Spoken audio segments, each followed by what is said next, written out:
This is a Yoshihiro blue high carbon steel clad series. It has a blue steel number 2 core with a stainless steel cladding. It's easier to care for compared to other high carbon steel knives. The blade is about 2 millimeters thick, a fairly thin knife which makes it very sharp, easy to sharpen. The cladding has this Tsuchime hammering pattern. The handle is made out of black paca wood, and as you can see,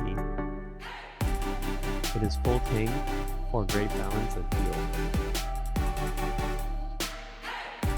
This one is a 210mm Yuto knife, but we also have the 180mm Santoku knife.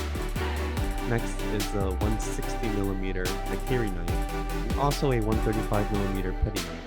All knives will come with a magnetic wood saya for storage.